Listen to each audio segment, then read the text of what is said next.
and welcome to KentOnline live on KMTV. I'm Keelan Webster. Your top stories on Monday the 3rd of December. 10,000 and counting. Calls for tougher child cruelty sentences reaches crucial milestone. The challenges, the obstacles in the way, he finds a way around everything. He's just an incredible little boy. She saved my life. Great-grandfather Hal's optician who prevented potentially fatal stroke. 22 grandchildren, 6 great-grandchildren. Christmas is quite an occasion. I nearly missed it. Mucking around the Christmas tree. Faversham only decorate half to deter young vandals.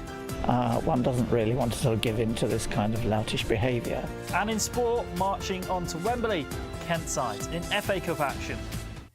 First tonight, a Kent campaign calling for tougher sentences on child cruelty cases has reached more than 10,000 signatures. Paula Hudgell's adopted son Tony was less than 2 months old when his birth parents inflicted life-changing injuries on him. Now she is calling for harsher sentences, as are the thousands of signatures on the petition. Christina Curtis has been to find out more. At just 41 days old and at death's door, Tony was admitted to hospital with broken legs, along with multiple other injuries inflicted by his birth parents, Jodie Simpson and Anthony Smith. His injuries were so severe that now 4-year-old had to have both his legs amputated and he is deaf in one ear. In February of this year, his biological parents were both sentenced to 10 years in prison.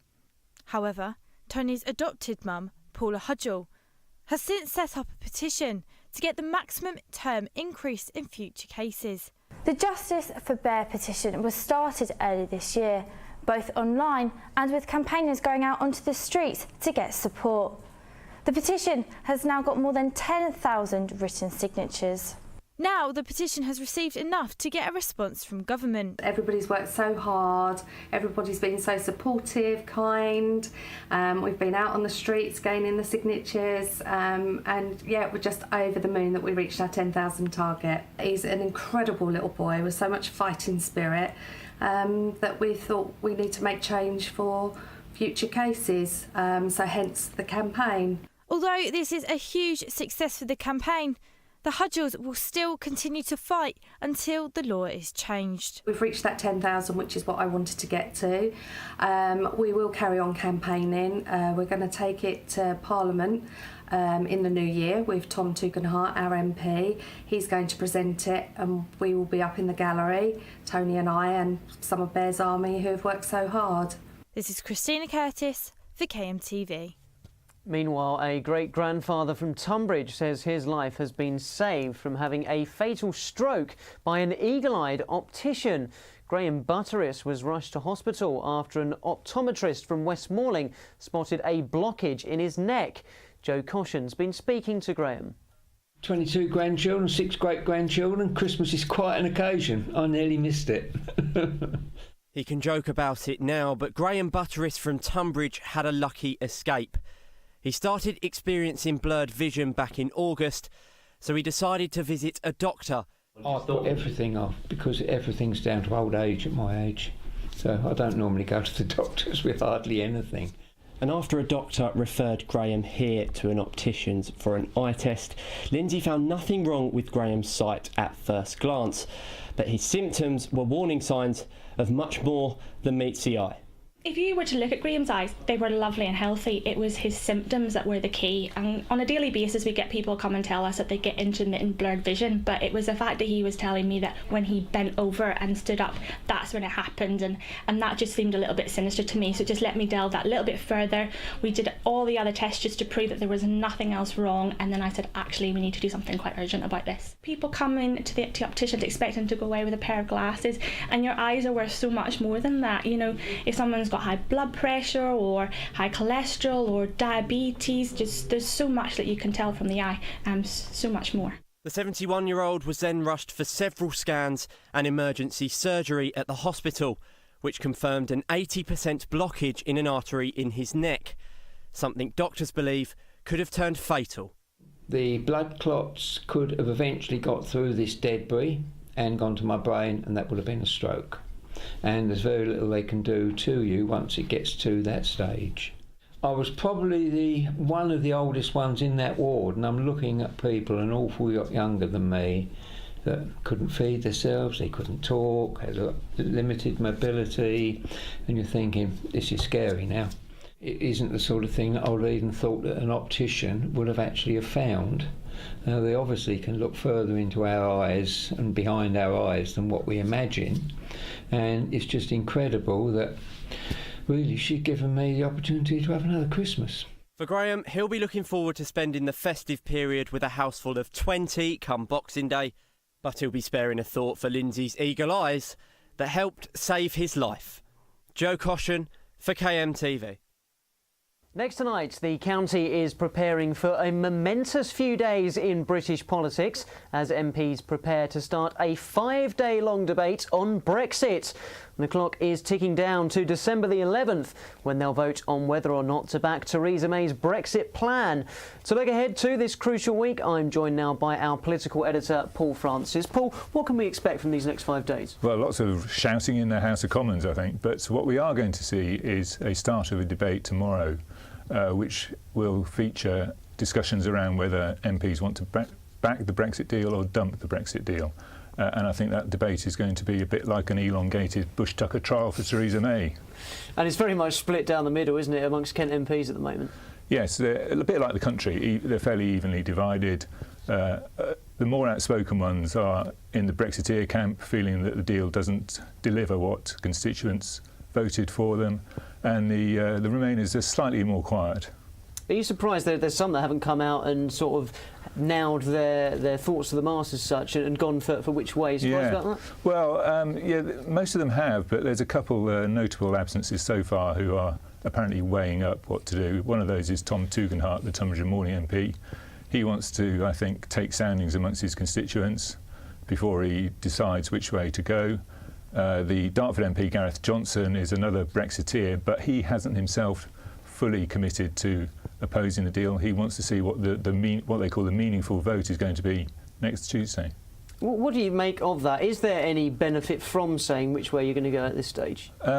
Only in as much as if you're backing your constituents. I think that's the kind of strategy, perhaps, or the factor that a lot of MPs have taken into consideration. Don't forget, in the referendum of 2016, all of Kent, bar one area, and that was Tunbridge Wells, backed leaving Brexit, and you've got MPs who are at odds with their constituents on this issue. And there has been some suggestions that if Theresa May gets a flavour that it's not going to go her way, she might just cancel the vote altogether. Do you think that could be likely? I don't think that's likely. I mean, they are saying that this is the deal and there's no alternative, which is slightly ironic given they've got contingency plans for every other aspect of Brexit apart from the actual terms of the deal. I think if she does cancel it, that would cause the government more trouble than is perhaps worth. I think the unknown question is obviously what happens after a vote in which the government is defeated, and then we're into the territory of confidence votes, referendums, people's choice, or just carrying on regardless. Well, once again, another pivotal week lies in wait. Paul, thanks very much indeed. Meanwhile, Brexit could mean fewer roadworks for drivers across Kent. According to a leaked email from Kent County Council, 11 routes across the county will be made roadworks free between February the 1st and April the 30th to minimise traffic disruption in the months before and after Brexit. Work scheduled for early and mid-2019 on the 11 routes will be rescheduled for later in the year, and emergency works can still go ahead. Despite these changes, the construction of Junction 10A in Ashford won't be affected. As veganism becomes ever more popular, people across Kent could find themselves being forced to change the way they speak. Research from Swansea University has found that in order to stop offending vegans, we might have to stop using some well-known phrases. Animal rights charity PETA has already come up with alternative suggestions to animal sayings. For example, instead of bringing home the bacon, you could soon be bringing home the bagel. You might have to be grabbing the flower by the thorns instead of the bull by the horns. But what do you think? Will veganism change the way we speak? We are shoppers in Chatham. There will be things where people are more offended by them, and therefore as a general cohort we are either induced or forced to essentially subtract what we say about it. So it will happen whether we like it or not. I think, yeah, most probably would change your vocabulary at the end. Yeah, I think it's. I just think it's a bit silly, really. Personally, I don't think so. I think it's a bit daft, actually, changing these. I mean, although you say things like bring home the bacon, it doesn't actually mean bringing home bacon, does it? It's providing for your family. It's an old-fashioned saying that's been around for a long, long time, and what's the purpose of changing it? It's a bit silly.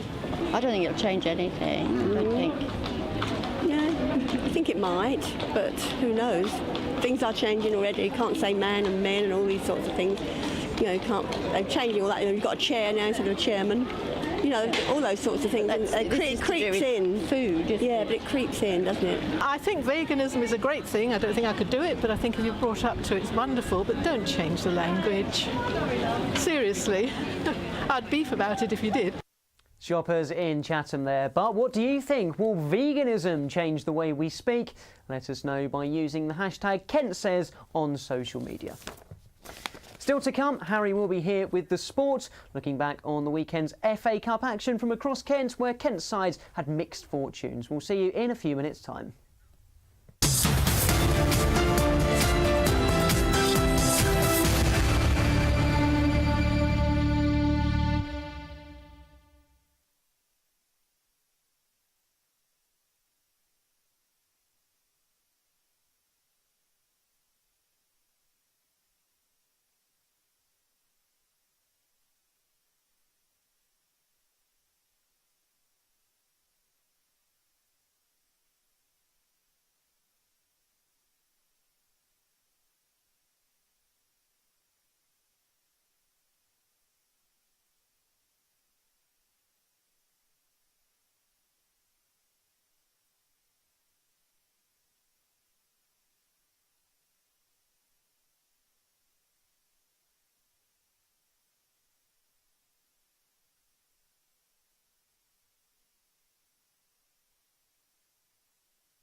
Welcome back to KentOnline, live on KMTV. A Christmas tree in Faversham has had only its top half decorated after young vandals kept stealing baubles and lights. The decision was taken by Faversham's Christmas Lights Committee to decorate out of reach. But there are now fears the town is giving in to vandalism. Phil Welbrook's been to find out more.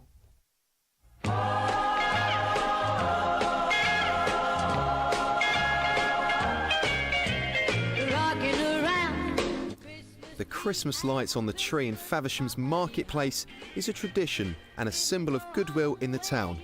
But this year, the tree is missing half of its decoration.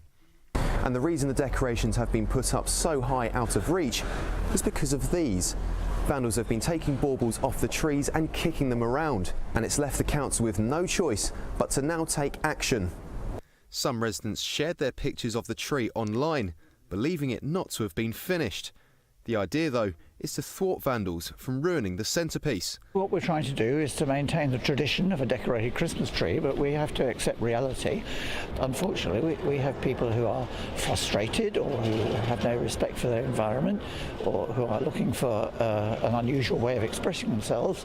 And one of the ways they choose is to destroy what the bulk of the population really enjoy and value.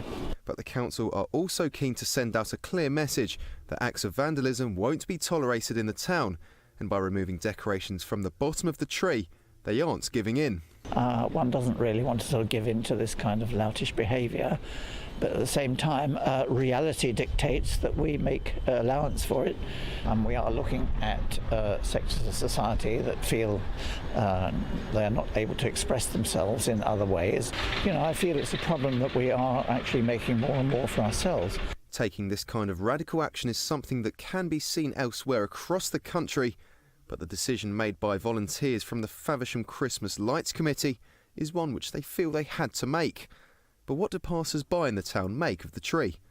I would be tempted to put lights all round it. No baubles, just put lights and leave it at that, really. It's a shame. It looks very plain and dull and very sad to see. It's just such a shame we have to put up with that sort of thing, you know.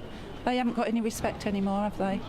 Though the council hope that the tree won't need to stay half decorated for years to come, they hope that at least this year, having part of the tree lit will at least get rid of part of the vandalism problem. This is Phil Welbrook for KMTV in Faversham. Police are appealing for witnesses after a man was left with head injuries following a robbery in Northfleet. A man was robbed on his mobile phone and left with a whiplash-type injury after being struck from behind. Police investigating the robbery say they were called to Napier Road early yesterday morning after a man was found with a head injury. The 39-year-old victim was treated at the scene before being transported to a London hospital. His injuries are not believed to be serious. A man from Gravesend has been accused of throwing a missile onto the pitch during the North London derby between Arsenal and Tottenham Hotspur. Jason Gannon from Gravesend is charged with the incident at Emirates Stadium, along with 2 other men.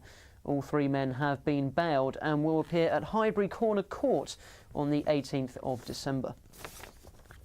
Doctors say that a shake-up of healthcare in East Kent will not be decided by a referendum. The NHS is looking at 2 options to reconfigure the 3 main hospitals, Kent and Canterbury, William Harvey and QEQM. The divisive plans are in the process of being discussed by residents and patients at a series of consultation events. The options could include specialist services moving to the William Harvey and downgrading Kent and Canterbury, or opening a super hospital in Canterbury with a large A&E department to serve thousands of patients. A final decision is expected on the proposals following a last round of public consultation early next year. Residents in Ryash will soon find out whether plans for a huge quarry in the area will be scrapped for good. Last week, planners at the council revealed they wanted to withdraw Ryash as a possibility for the massive site, but the developer lodged an appeal. Thousands have signed a petition against the proposals. A decision on the quarry will be made by the Cabinet at the council next Thursday. For more on this story, Poppy Jeffrey joins us from Ryash now. Poppy. Yeah, so it has been a very topsy-turvy week for people here in Rioch. Lots and lots of feeling again still about this quarry. Definitely don't want it to happen here. And just to remind you, it is a massive, massive deal. It would take up a massive space here in the small village of Rioch, and residents are worried about the impact it could have on their children and those in the future as well. They've been fighting this for about a year now, but in the last year it's taken a lot of turns, and in the last week people have been fighting for and against, and finally it sounds like we might have a decision quite soon. So to speak a bit more about it, I'm joined by Rioch Parish Councillor Mary McKinley. So Mary, hopefully a decision soon, maybe? Well, we've got one decision as of today. The Cabinet Committee met, they considered the discussions that took place last week, and they've agreed, and it's now going on. It goes to Kent County Council on the 13th of December. When the council agree to it, we're not finished. We're really at the end of the beginning. We've now got things to do, and there's a whole process to go through to make sure that this decision is endorsed, and any complaints and questions are raised, and then the thing it'll probably take us almost another year before we get to a full all clear. So we just have to keep our fingers crossed. At the moment we have to just wait, because KCC have got to deal with the complaints, and when they've fought that battle, then we're back in there saying, please don't let us have a quarry here at all. Gosh. And very quickly, I mean, residents haven't given up, have they? I mean, it sounds like we almost had a bit of we almost thought it was over, but it's obviously not, is it? No, we never thought it was going to be over this quickly, because as with all local government activities, there's a whole process to go through, and we have different groups who have to look at things. So there's a set of stages that you work your way through. So we're at a good point now, and we can feel. I'm very, very proud of what the people of Rioch have done in the Rioch Protection Group and the parish councillors. The amount of feeling and the amount of effort they've put into fighting this has been tremendous. Amazing. Thank you very much for joining us, Mary, and obviously we'll be following this closely. Mary, Poppy, thank you very much. And as Poppy says, there will be following the decision next week. Now, with all the reaction following the weekend's FA Cup games for Kent sides, here's Harry with the sport.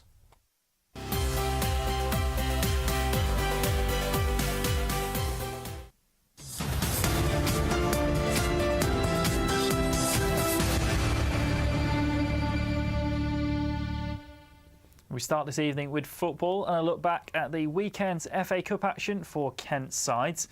Gillingham took on Slough Town in the second qualifying round. The home side made Gills work for their 1-0 win, and a spectacular Darren Oldacre goal was the difference maker in that one as Gills advanced to the next round. Elsewhere, Maidstone United were involved in one of the biggest ties of the round as they hosted League Two side Oldham. The Stones couldn't manage an upset though, with Peter Clark and Chris O'Grady's goals seeing the Lancashire side through.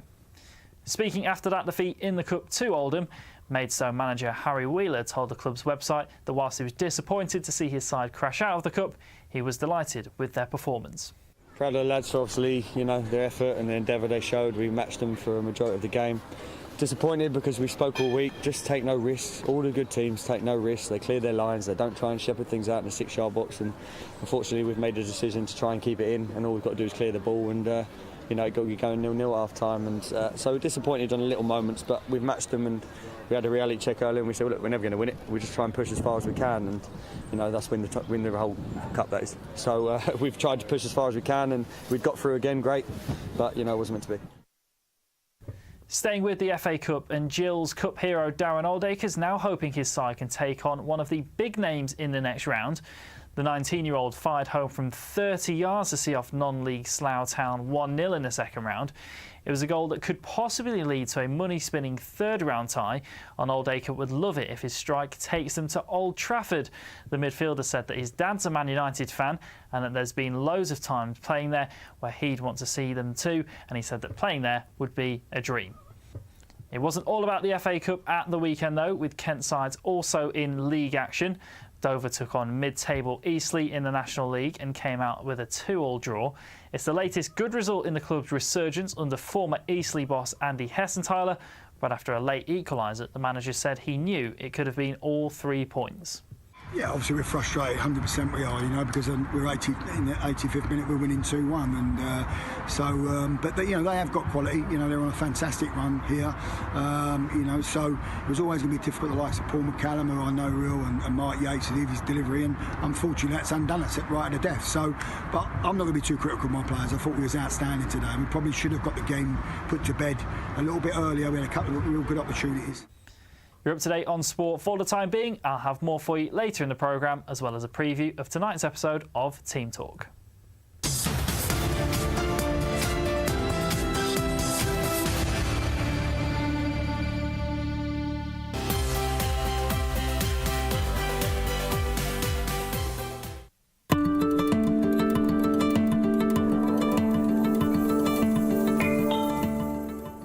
It'll stay dry and overcast this evening with highs of 9 degrees across the county. It's set to be a rainy start to tomorrow morning with a few drops expected throughout Kent. It's a similar picture for the afternoon, although it'll warm up a little to highs of 11 degrees. And the rest of the week looks like it'll stay that way with some spells of sun mixed with rain. It will stay very warm for December though, with temperatures remaining in double figures.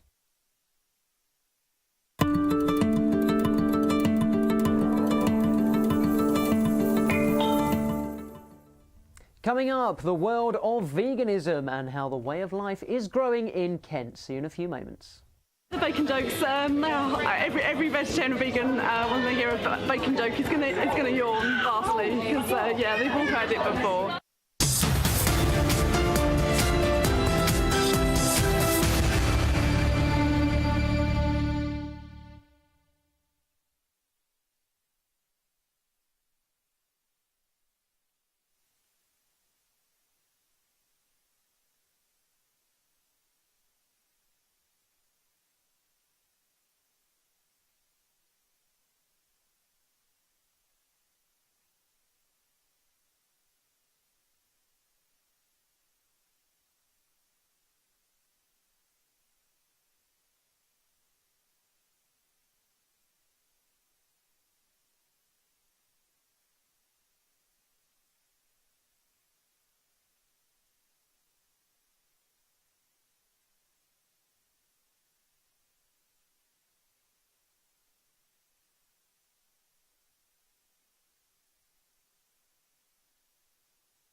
Hello and welcome to KentOnline live on KMTV. I'm Keelan Webster. Your top stories on Monday the 3rd of December.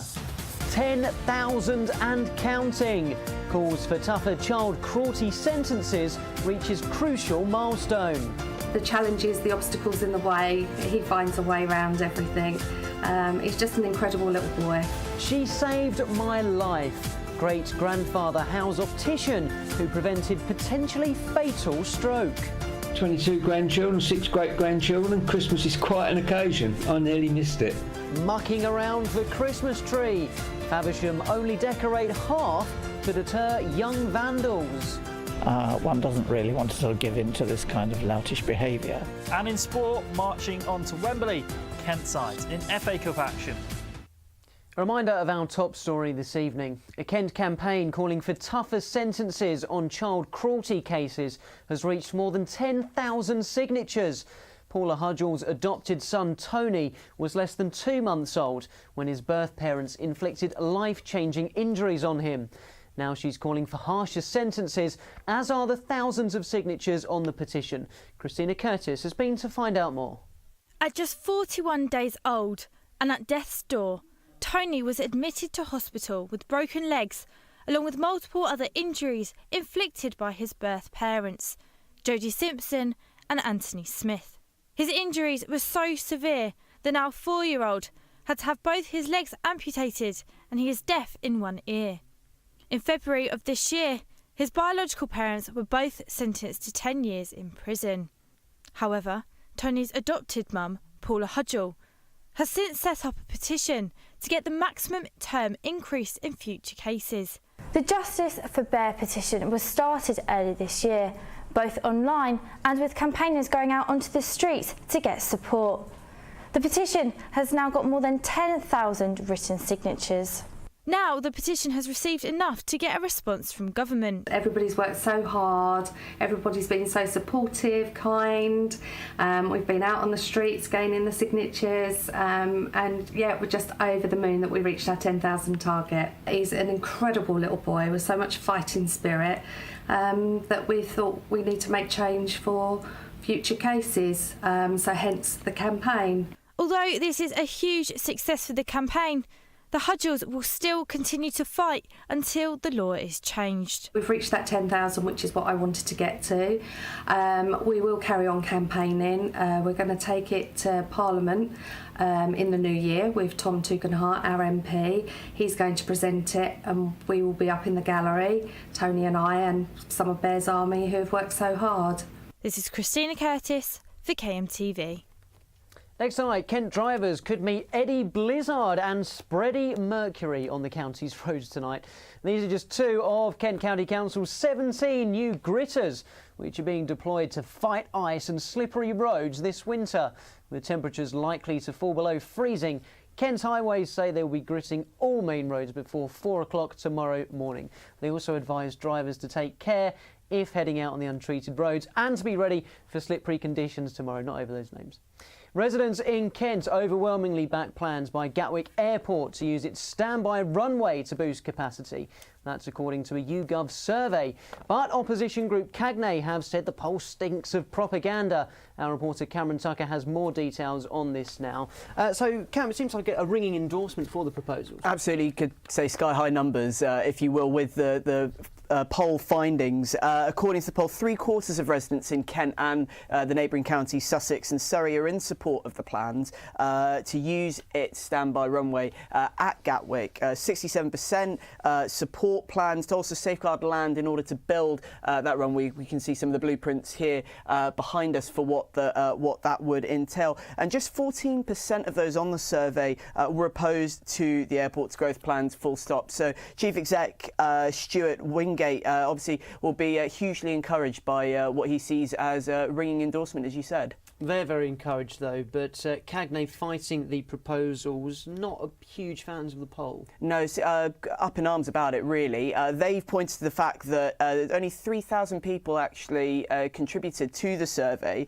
Cagney have said the poll, as you said, stinks of propaganda, criticised the release of the poll with a little more than a month to go and with the consultation still to go. Earlier we spoke with Sarah Pavey, who chairs that group, about her thoughts and why she feels the poll is not really engaging the public opinion. To take a straw poll of just 3,000 people is really unfair. And it's also unfair to release a poll at a time when people are already confused because they think the whole saga of Heathrow versus Gatwick is over. And so they're totally confused that there is a master plan consultation taking place anyway. And the fact it doesn't finish till the 10th of January, it's really unfair, and it just stinks for them to be doing this right at this moment in time. She's also spoken about increased traffic that's going to cause on the roads. Interestingly, she pointed out that there could be 70 to 95 million more passengers using Kent's roads and in the surrounding areas, and pollution with more than 100,000 flights going over. So she also voiced her criticism with that. I would just encourage residents of Kent to participate. Do not be fooled. This is not just about departures, because what goes up in the air has to come back. So all those residents that are currently under arrival coming into Gatwick, they can expect to see any gaps they currently enjoy disappearing. And so they really do need to participate in this consultation, which runs till the 10th of January. Back now to the news that the growing popularity of vegans in Kent could cause the way we speak to change. In an attempt to stop offending vegans, we could soon have to stop killing two birds with one stone and rather feed the two birds with one scone. But do you think veganism is here to stay, or is it just a popular trend? We asked shoppers in Chatham. It's been going on for years, hasn't it? You know, I just think people are becoming a lot more aware of it now, you know, media, social media, TV, and, you know, it's just going to go on for eternity, really. I think that veganism is definitely something that you should try, but it's not for everyone, and I don't think that everyone will do it, nor should have to do it. Oh, I think it's here to stay, because when I was younger, we were younger, vegetarianism was the same. People used to say, oh, it won't last, they'll get over it, they'll start eating meat again. I think it's here to stay. I think more people are going to go on to it down the line. I mean, I might not see it in my lifetime, but I think, 20, 30 years time down the line, it's going to be more popular than normal, say, meat eaters. It's the way forward. Yeah, not for my generation, but certainly for my granddaughters. The world can't afford us to eat meat anymore. Having said that, my husband's got a bag full of meat. I think it's here to stay. It's not my choice. I am a carnivore. But look, we're very lucky we live in now. We can choose what we eat. Shoppers in Chatham there. But what do you think? Is veganism here to stay? Let us know by using the hashtag KentSays on social media. And for more on why the number of vegans has grown in popularity, Poppy Jeffrey's been to a vegan festival to find out why it might be on the rise. What comes to mind when you hear the word vegan? Healthy living and a sustainable future. Choice. People are free to choose what they want to do as long as, keep it to themselves kind of, don't force it on anyone else. Probably sustainable living. I think it's quite expensive to be vegan as well. There are thought to be more than 600,000 vegans in the country, which has quadrupled in the last 4 years. So I've come to a specialist vegan festive market in Tunbridge to find out more. There are so many benefits for the planet, benefits for the environment, and obviously for the animals themselves. So it's something that once people get onto that and realise that, and it sort of clicks in their head, they understand that it is important and they want to talk about it. So yes, I'm sorry guys if you're not vegetarian or vegan and people like to tell you about it, but it's because they are so passionate about it. And listen, because you might learn something. The market for meat-free food is reportedly worth more than a whopping £570 million. But what about the diet side of it? Is it actually good for us? Actually, the healthiest thing you can be is vegan, because obviously you're cutting out all the kind of fats that are bad for your body, and humans aren't really designed to take on board all those unhealthy fats. Really? That seems a bit of a stretch to me. So I've come to meet Julie Clark, a nutritionist. Yes and no. So again, there's research that's been done that looks at things like animals that do eat meat. They have different type of teeth, they have claws, that kind of thing. We have the enzymes to digest food in our mouth are mainly for plant-based foods, so that we're not set up in the same way as an animal eating meat. But then you've got the alternative argument that says that actually we are designed to eat meat, but in smaller amounts, because we would have been hunting and gathering, and plant foods may not have been available all the time, so you would have had to have fallen back on meat. Well, it seems it is pretty good for you. But let's talk about access to food. I think it is getting easier, which is it's great. It's great news that people are sort of coming on board with it and understanding it a bit better, taking the time to understand it. But there are still challenges faced. Yeah, the bacon jokes. Every vegetarian and vegan, when they hear a bacon joke, is going to yawn vastly, because they've all heard it before. And although Kent sees a lot of livestock passing through and has a booming meat trade, the future could be looking a lot more green. This is Poppy Jeffrey for KMTV. Plenty more still to come for you, including Harry will be back with more sport, including a winning weekend for Ebbsfleet United. And I'll be chatting to him about what you can expect on this evening's edition of Team Talk. All that coming for you in just a few minutes' time.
Welcome back to KentOnline, live on KMTV on Monday the 3rd of December. In case you missed it, 10,000 and counting. Call for tougher child cruelty sentences reaches crucial milestone. The challenges, the obstacles in the way, he finds a way around everything. He's just an incredible little boy. Eagle-eyed optician, great-grandfather house hero who saved his life. It isn't the sort of thing I would have even thought that an optician would have actually found. Christmas lights switch off. Faversham tree only decorated halfway up to stop troublesome teens.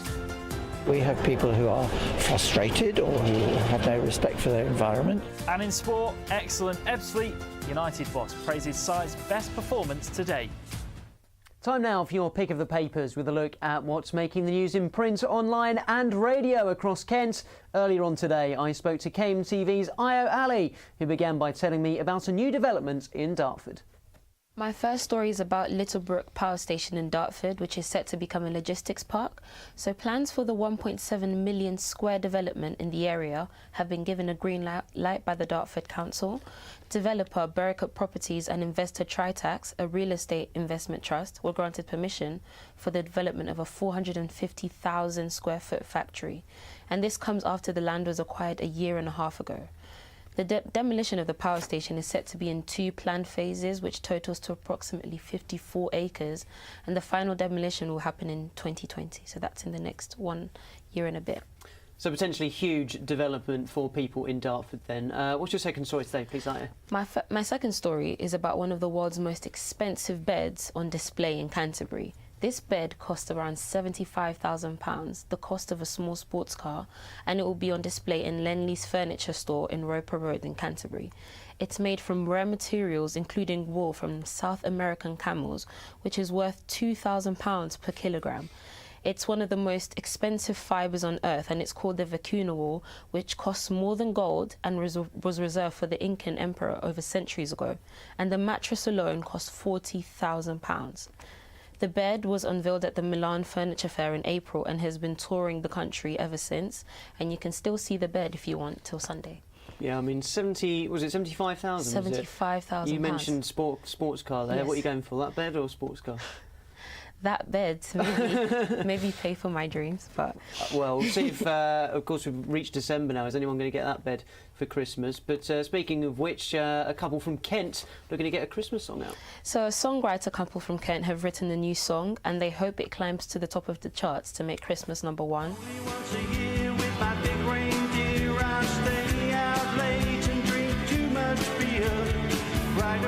Sue Plummer and Dennis Potter are in their late 50s, and they hope to follow in the footsteps of Slade with their hit Merry Christmas Everybody. And the name of the song is called Santa's Great Christmas, and it was recorded here in Rochester at Ranscombe Studios.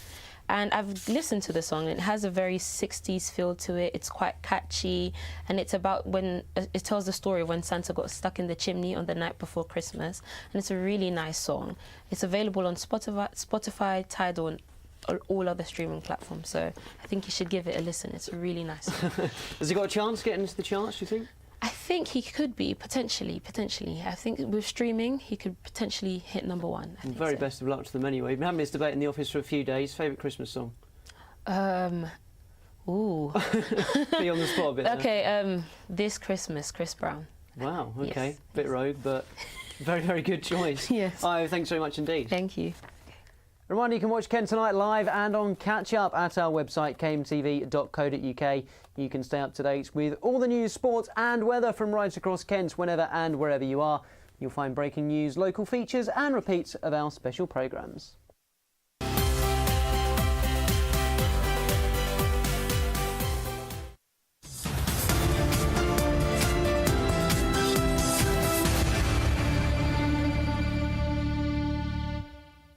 First, Harry, mixed emotions at Ebbsfleet. Good news on the pitch, not such great news off it, though. Yeah, we'll start with the good news first. Gary Hill, after the Aldershot win where they won 2-0 at the weekend, he said that was their best performance under his management. Michael Cheek and Danny Kedwell, the scorers in that one, and that takes their unbeaten run down to 7 games in the National League. So good on the pitch. Off it, though, not so much. We found out that the taxman's issued court proceedings against Ebbsfleet over an unpaid bill. Now, HMRC has issued a winding up petition against the club, and they only do this if, as a last resort, as a way of getting money back that's owed to the taxpayer. Now, the size of this bill isn't actually known.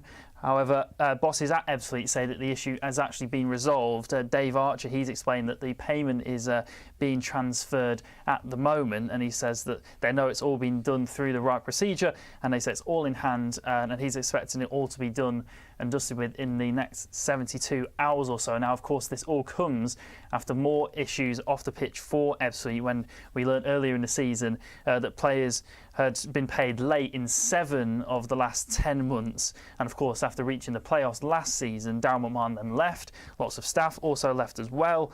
And 4 players also having to leave too to try and keep that wage bill down. So lots of struggles off the pitch financially for Ebbsfleet, but it seems at the moment, at least, it's not affecting their performances on it. Now, Maidstone United and Jack Paxman say he's let himself and his manager down in his first game as Maidstone captain.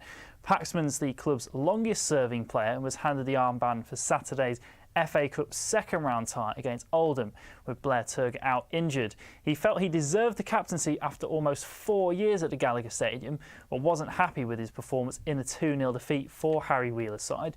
He said that he felt he'd let himself down a little bit, saying he wasn't good enough, but he did say he's big enough and ugly enough to say that he's his own biggest critic and to owe up to that. And that's it for sport in Kent tonight, but I'll have more for you in Team Talk after the break.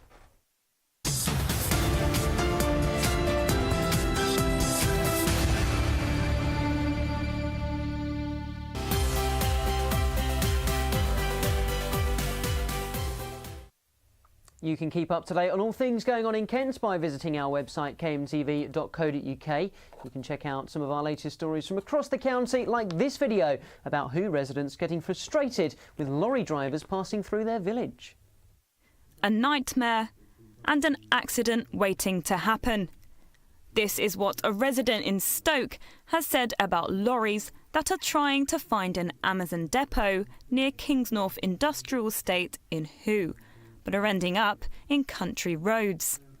Marie Bennett moved to Stoke 5 years ago and says that the new Amazon depot has not only brought lorries to the narrow country road she lives down, but it also has the same postcode as her, which is why the 7.5-ton lorries are ending up at her doorstep. Well, they're articulated lorries, obviously, because they're delivering to Amazon. They're coming backwards and forwards down this little narrow lane. They're now using the driveway next to my house to try and pull in and reverse round, so I'm getting them coming back twice. It's just a nightmare. I mean, it's constant, day and night. We found out through the postman, probably about 5 weeks ago, that it was going to be Amazon. And ever since then, it's been a complete nightmare. This driveway is where several HGVs have ended up instead of the Amazon depot in Who. They've come here to Marie's house, having to reverse in this driveway behind me. Is extremely dangerous. They should have put all the signs up in place before this was opened, but clearly not. I'm hoping that the council are going to see sense and start putting road signs up. Otherwise, we don't know where we're going to go with this, really. It's just dangerous. It's just an accident waiting to happen. The council were supposed to be having a meeting about putting permanent signage in place to guide lorries to the depot, but it was cancelled before any agreement. Temporary signage was put in within 2 days. It started to work, maybe not as clear as it might have been, but we had a plan to go on to put permanent fixtures in, which we think would have resolved the issue by Friday. Quite simply, there is nothing that tells them exactly where they need to be going. You can follow your sat-nav, but that's only as good as your postcode you're putting into it. Plus, of course, if you take the junction too early, you end up in the wrong place and you think, it's recalculating, I'll follow it. And you end up going past somebody's house through a little village. Although temporary signage is in place, lorries are still getting lost. And Amazon says it's working with the council, but with no sign of any resolve. Marie and people in Stoke will have to live with lost lorries on their rural lanes for a while longer. Isabel Miller for KMTV.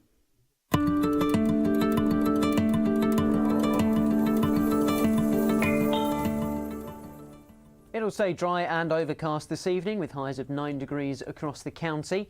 It's set to be a rainy start to tomorrow morning with a few drops expected throughout Kent. It's a similar picture for the afternoon, although it'll warm up a little to highs of 11 degrees. And the rest of the week looks like it'll stay that way with some spells of sun mixed with rain. It will stay very warm for December though, with temperatures remaining in double figures.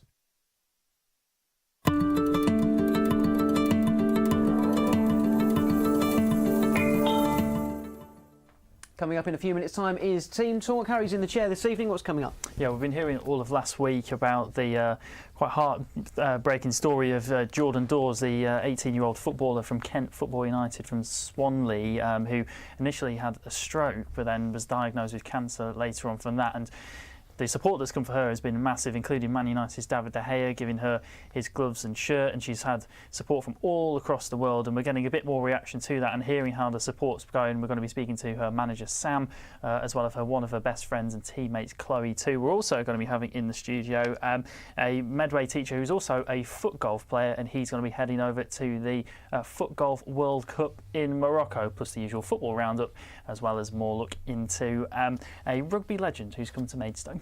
Very much looking forward to it. That's Team Talk, which is coming up in a few minutes' time, so do stick around. We'll be back for Kent Tonight at 5:30 tomorrow. Enjoy your evening.